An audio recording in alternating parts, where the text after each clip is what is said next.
Trump's terrible budget is now in the Senate, and here are 5 things you got to know. The nonpartisan Congressional Budget Office has issued a new report, and it's not great. This new CBO report says 16 million Americans will lose their health care, and the bill will add $2.4 trillion to the debt. Number 2, you're going to hear the word reconciliation. Reconciliation is essentially a budget, except you don't need 60 votes. But there's a catch. There can be no policy changes. The only thing that's allowed in a reconciliation bill is changes to taxes, spending, and revenue.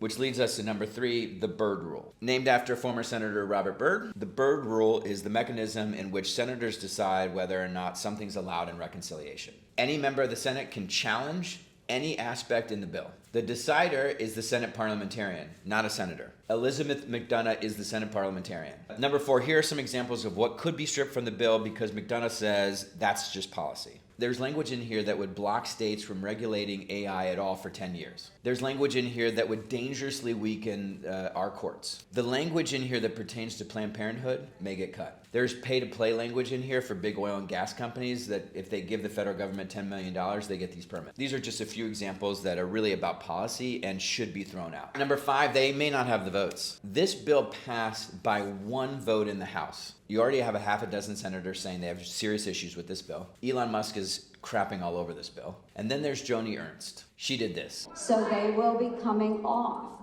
So people are not, well, we all are going to die. It is an insane response, but it is framing this bill. People know that healthcare is going to be stripped away from 16 million people to pay for tax cuts for the wealthy. The Senate has 4 weeks, which means we have 4 weeks. This is a terrible bill. It is deeply unpopular. We should do everything in our power to kill the bill and save Americans.